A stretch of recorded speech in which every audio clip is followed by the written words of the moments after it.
Guys, I'm pretty sure everybody's probably running into this issue with exporting your final MP4 out of your edit. So I want to walk you through this real quick because it's actually a lot easier than it used to be.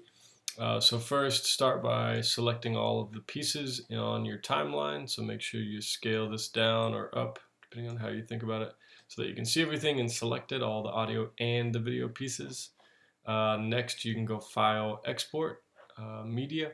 You can also go right to this Export tab right here.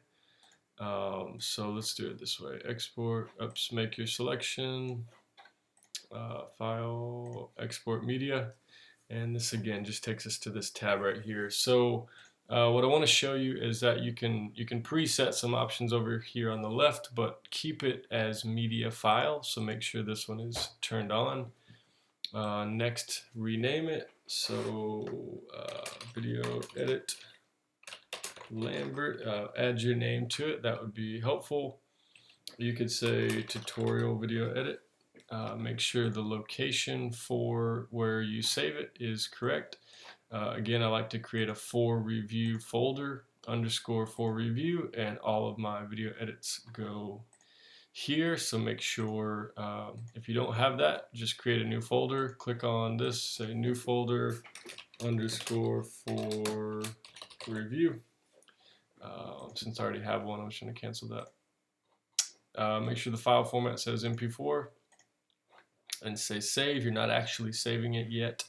So the part that I want to show you is that this right here as a preset is where you can make the most adjustments. So everybody's format should be H.264.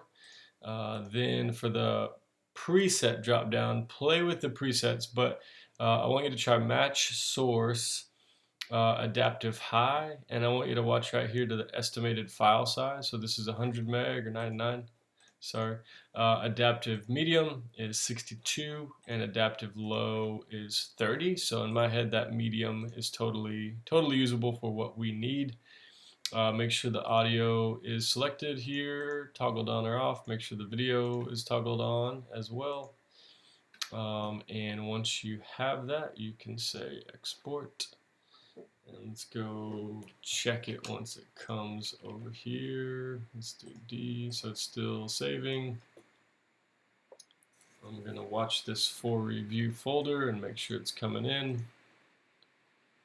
Let's see, 100%, there we go. So now we should be able to go see this file, and it's 63 meg, totally good. A little bit different edit. I just chose some different video files, but that's an easy way to get your export down with the size. So again, make sure the preset match source adaptive medium or low or high.